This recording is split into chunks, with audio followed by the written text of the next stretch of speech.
So I'm here to try and tell you how to build a quantum true random number generator in the next 20 minutes. So you're going to have to forgive me for speaking quickly. Now, before we begin, we have to start with a description of what true randomness is. And the take-home lesson is that true random data is unpredictable. And what this means is that if you have any amount of true random data, an arbitrary amount of processing power and time, and perfect knowledge of how it was generated, you cannot predict the next bit with better than chance. And to meet this gold standard, your data has to be unbiased and not produced by an algorithm. And most of you probably know that computers use algorithms to generate pseudo-random numbers. But what some of you might not know is that even numbers that you generate in your head do not meet the standard. These numbers are interesting because they're useful for cryptography, scientific applications, and drinking games. So if you wanted random numbers, you have two basic approaches you can take.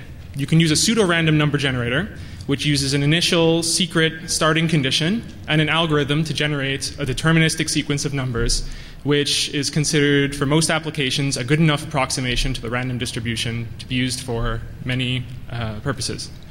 Or you can use a true random number generator, which it's almost wrong to say that they generate random numbers. What they really do is they sample random numbers by taking a chaotic physical system and measuring variation in that system and then using that to generate the numbers. No matter what you do, it is very easy to make a mistake in your design and very hard to find it. So you have to always doubt yourself at every step. Now, among true random number generators, there are two sorts. And I'm going to start by describing non-quantum true random number generators. These sample a complex and chaotic system. I use chaos and entropy interchangeably. And use that measured entropy to generate random numbers. Now, these are not that hard to design if you think very carefully. For instance, you can use minor differences in user input timing. You can sample air pressure or temperature over very small time scales. But fundamentally, what you're doing is you're sampling a system that has a lot of inputs. And you have to ask yourself whether the complexity of the output is the same thing or as good as random output. Because since you have many inputs, it's very difficult to prove that what all of them are, let alone whether some of them are defined by an algorithm or biased in some way. And if you have a quantum true random number generator, the main difference is that you've sampled a very simple system of high entropy, such as the behavior of single particles or photons. Now, this is interesting because specifically for a sealed radioactive source because it has no inputs and still has outputs. And that's great because it makes it very difficult to attack. Now, these type of sources, you'll typically end up with low bandwidth because you don't like dealing with things that emit a lot of radiation. It's also very difficult to detect subatomic particles or single photons using equipment that you have around your house. However, if you overcome these obstacles, the output should be truly random. And I say should because there's a lot of mistakes you might make. And I'm going to go over a couple of these. The first, most tempting mistake to make is to use more than one detector for your entropy source and have one of the detectors output zeros and the other one output ones. Now, on paper, this is nice. But in practice, the detection efficiency of your detectors and where they are located relative to the source will make it such that one of them is going to be more likely to detect things than the other. So you will have some sort of bias involved. And the person who came up with this method also described a correct method of doing it, I should just say, because his paper was very nice. The second mistake to make, which is probably worse, is to use a counter on some microcontroller or computer and then use the particle detector, or a particle detector, I should say, as a CPU interrupt, and then it outputs whatever number the counter is at. Now, the problem with that is that when you deal with particle detection statistics, the time between detections is defined not by a random distribution, but by a Poisson distribution. And this means that there's some average value of time between the particle detection events which is more likely than other times. So the numbers you output, the difference between them is defined by a Poisson distribution, which is very bad.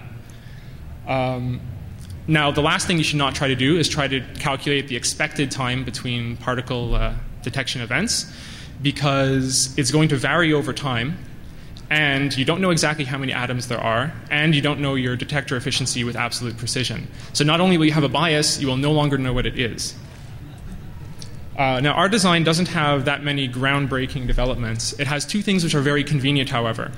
It has a solid-state particle detector, so it lets you use sane voltages. Like, it's much easier to deal with than vacuum tubes, like Geiger-Müller tubes, I should say. And secondly, it has a dedicated microcontroller that does the sampling, so you don't have to worry about complex timing issues in a multitasking operating system you might connect this to. So you can just plug it in, sample it, and it works fine. This is a circuit diagram which you may not be able to see very well.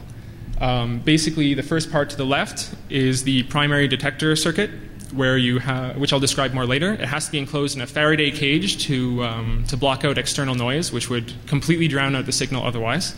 Then you have two more operational amplifiers that make the signal a usable voltage. There is a potentiometer that compensates for DC bias. However, this is a bad design decision, and I regret doing it. However, it does work.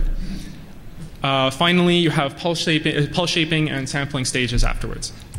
Now, the circuits I made out of flex PCB because it's great for rapid prototyping, and I've included here a couple of nice pictures of some boards just because they're very pretty.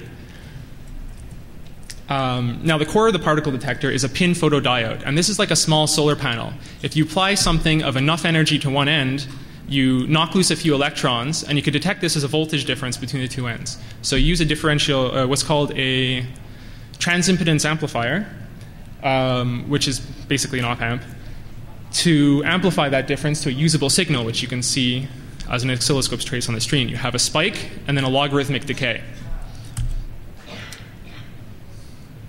There we go. Afterwards, when you have this at a usable voltage, you do a little bit of pulse shaping to make it easier to sample. And for this, I just use a Schmidt trigger hex inverter. So you see that when there's a spike, which would be hard for the microcontroller to catch, it translates into a bit bigger logic pulse. And I have a nicer, this is what it looks like on a bigger sample. It's very pretty. Now, the sampling algorithm is where things you have to pay more attention. Basically, what it does here is it measures the time between two particle detection events. And then it does that again. So you have 2 times between particle detection events, and you compare them together. And if the first time is larger, you output a 1. If the second time is larger, you output a 0. I didn't come up with this myself. Several other people have done this before. It works very well. And the reason is the time between particle detection events is defined by a Poisson distribution. But the time between 2 particle detection events have a very, very similar Poisson distribution. So you can compare the two to get a nice random distribution. The demonstration won't be happening because the microcontroller died on its journey here. However, if you'd like to play with the detector later, that will be possible. Now, once you have output, you need to analyze it. Otherwise, you might find out that it's meaningless. And you start by creating basic frequency charts to make sure you have no missing numbers. And you can also try to recreate the binomial distribution by plotting the frequency of averages of sets of numbers. And while doing these things, you have to keep in mind that proving randomness is impossible using traditional hypothesis testing statistics. What you're really doing is looking for problems that you expect to have and then fixing them if they come up. This is a frequency chart for the first 60,000 random numbers generated with the generator, and we didn't see anything unexpected. Then I took 10,000 means of 6 digits and graphed them, and we get approximately the binomial distribution. So everything seems to be working fine in terms of simple distributional problems. So I subjected it to a more advanced analysis using the NIST test suite 2.0, which is very nice and well documented and easy to use, I should add. And I subjected 100 megabits of random number generator output to these tests with an alpha value of 0.01, which we'll get to later. Although I couldn't get the last test working, the 188th test, so I just sort of ignored that. Now, the thing about alpha values is when you're talking about hypothesis testing statistics, it's the chance of random data. Let me start that one over. because it's an important point. If you have an alpha value of 0.01, it means there's a 1% chance of, in this case, true random data failing that particular test for non-randomness. And so you actually have an expected failure rate for random data. And so given 187 tests run 100 times on 1 megabit each, we expect 187 failures, and we observed 205, which is not a significantly different number. So things seem to be okay on that point. But much more importantly, the failures didn't cluster on any specific test. So there seems to be no specific problem with the output as measured by this test suite. Now, I was originally going to talk about this a bit more, but I only found out recently that the people from NIST are actually just down the hall, and they have a really cool system that's a bit better than this. And if you haven't seen it yet, you must go. It's really neat. However, I still think there's a possibility for hobbyists to build a quantum true random number generator based on single photon detection using photomultiplier tubes, which unfortunately are vacuum tubes. So they, well, okay, / fortunately, if you like that sort of thing. But it requires high voltages and some tricky electronics. But you should be able to detect single photons with an efficiency of about 30% if you choose your tube carefully. And other advantages are that you can increase the bandwidth drastically. The bandwidth of the device I built, if you tune it well, is about 75 bytes per second. The one they have in the room a couple of doors down is 6.2 orders of magnitude faster. So this is a very attractive method. It's more expensive, though. All right. Well, finally, I'd like to thank, I'm from FULAB, the Montreal Hackerspace, and I'd like to thank them for providing a space to work in and friends to work with. And finally, my friend there, FX, who helped me design a driver for the true random number generator, as well as some data management scripts that saved me many hours of work. If you want to make one of these yourself, I'm trying to make a board that is suited to experimenting with this sort of thing. I'm going to try to make it available at, or at least information about it available at this website within about a month. Yeah, it is blue on black. That's very unfortunate.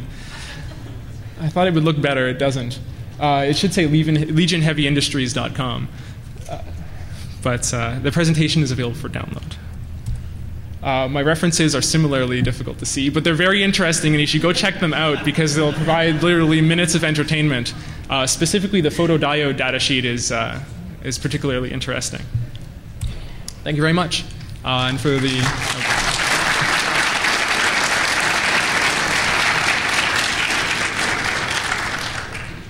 the remainder of the time left, I'll field any questions until they kick me out. No, yes, over there.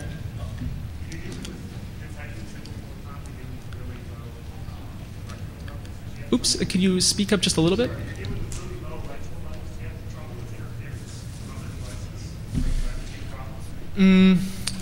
Are you asking whether...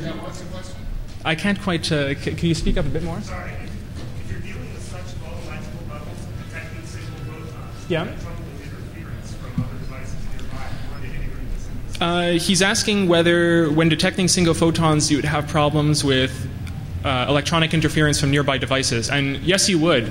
But you actually have even more complicated problems when you deal with detecting single photons because there's a background noise which you can't eliminate, which I don't understand very well. But at the very least, you'd have to build everything in a Faraday cage again. Oh, yes, over there? So what's the source of these particles? Oh, okay. I thought somebody might ask that. Would you like to guess? Okay, it's the americium-241 from a smoke detector. Yeah, no special license required. Yes, over there? Oh, thank you. Do we have any other questions? Okay. Well, if anybody would like to join me to play with the particle detector, which does work, I will meet you outside this room and we'll find somewhere we can sit down. I brought my oscilloscope and you can see what the output looks like. Oh. The NIST one, it's on your map.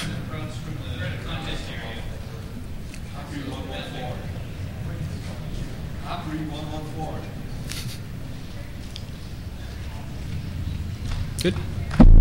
Excellent.